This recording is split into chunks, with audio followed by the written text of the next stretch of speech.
I have made a lot of mistakes as a player in Lorcana, and I'm hoping that I can share with you some of these blunders so you can learn from my experience. If you're new here, my name is Eric. This is Granola TCG. I love to make videos about Disney Lorcana. Let's jump on in to our first mistake.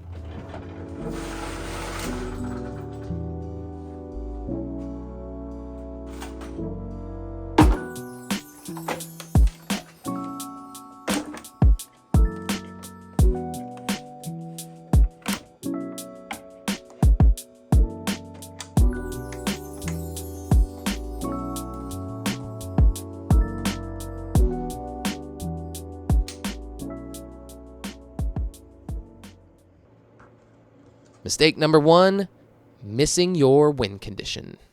All right, this is too hot. 1 second.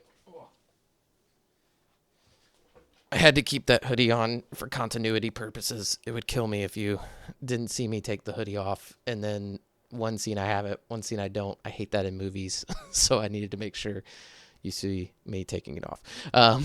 But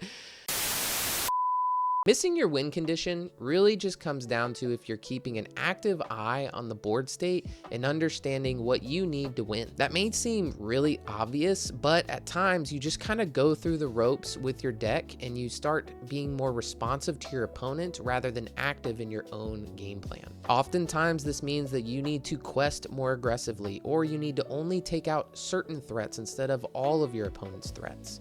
And other times it means you need to dig very aggressively for a certain card so that you can win. But if you're not analyzing the board state and you're not asking yourself these questions, you're gonna lose time and time again. Mistake number two, blowing the budget on packs. Man, if I could stop buying packs and just buy singles, I would have probably every card I need to make every single deck. This is a common issue if you are a Lorcana player on a budget. If you have plenty of money and a very big budget for Lorcana, then this probably isn't for you. But for me, and maybe all of the other ballers on a budget, we need to hear this. Stop buying packs. Buy singles. You will hear this from every TCG. Simply speaking, you're probably not going to pull all the copies of all the cards you need in the limited amount of packs that you're opening. So why don't you, instead of not spending money on packs, instead spend money on the singles that you need for the decks you want to play? Now, practically speaking, we're humans. We love ripping those packs open for shiny cardboard. So maybe we just decrease the amount of packs that we're buying. This is blasphemy. If you normally buy a booster box, maybe just buy a trove. If you normally buy a trove, maybe just buy one pack so that you can have money to buy singles.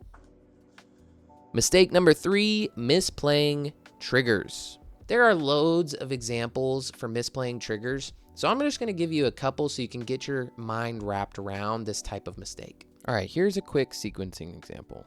Let's imagine you have two cards in hand, and you have Lexington out on the field.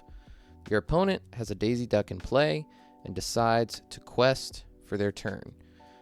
Thus, Daisy Duck is going to have its effect go off where you would draw a card off the top of your deck.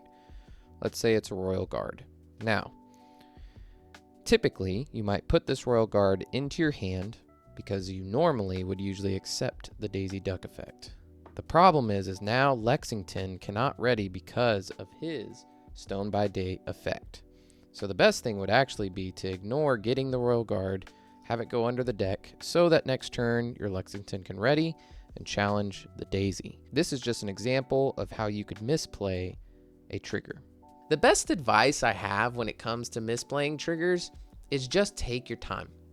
When something occurs, don't go quick. Be slow, think through it, and move forward. Obviously, don't slow play. We're not encouraging that. But honestly, just take a minute. Some triggers are going to be advantageous for you to do something else than the normal. Mistake number four, inking your endgame. This mistake is highly tied to the first mistake of not knowing your win condition.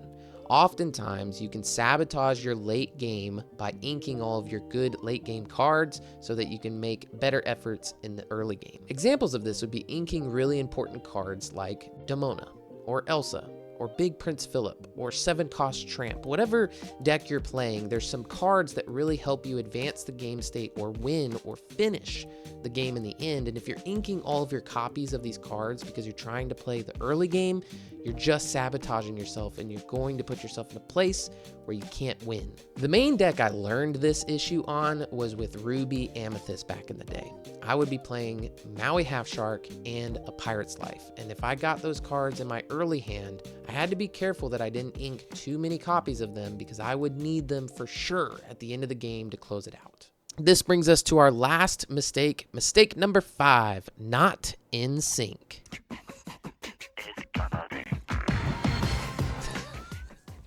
I know it's a little silly, but what I mean by this is not playing well with your sequencing or your order of operations in which you play your cards. All right, this one is, it's going to feel like a word vomit. I'm going to try and give illustration to it, and I'm hoping that you understand what I'm trying to say, because it's kind of hard for me to say without sounding like a bunch of gibberish. So, let's say it's turn 5. You're playing Amethyst Steel, okay? In your hand, let's say for some reason the only cards you have are a Genie and a Demona. You draw for turn, and you draw an uninkable. Let's say another Genie. Currently, you have only one inkable card in your hand. You have 4 ink on the field. What you would be tempted to do, because most of the game thus far, you would ink first and then play a card. This is a sequencing error because you already have enough ink to play Genie. You should play the Genie so that you can draw a card, and let's say that card is a Captain Hook. Well, now you can ink the Hook instead of the Demona. The Demona is a better card for later in the game, and you don't want to ink the Demona in exchange for the Captain Hook, right? So I hope that made sense. That is an example of a sequencing error. There's lots of these when it comes to drawing and inking. There's also these when it comes to challenging. Once again, we can think about Steel. Let's say your opponent has a Demona on the field. You have a Calhoun and a Captain Hook. You want to take out the Demona. You should challenge with your Hook first, so that when you challenge with your Calhoun, you can gain 2 lore. A sequencing error would be that you challenge with your Calhoun first and then finish off with the Hook. These kinds of mistakes happen all the time in lots of different ways.